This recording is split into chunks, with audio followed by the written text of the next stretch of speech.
In this video, I'll be showing you how to see your Amazon password. If you find this video helpful, be sure to drop a like and subscribe. Now, let's say you want to check your Amazon password so you can log in anywhere else, or perhaps you want to change it, anything like that. You can do this, and these two methods work exactly the same, whether you're on iPhone, Android, or Samsung.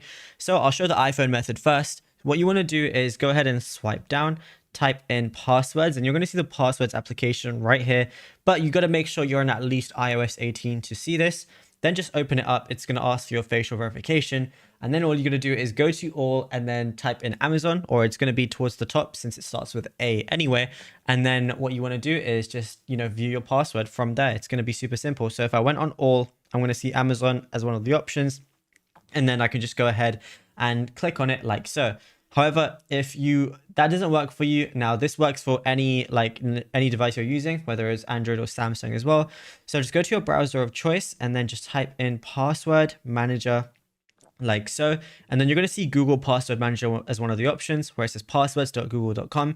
Make sure you're logged into the correct Google account, and then you should see your Amazon password over here as well, especially if the account you're using is linked to the exact same email you used to log into your Amazon account. And it's as simple as that.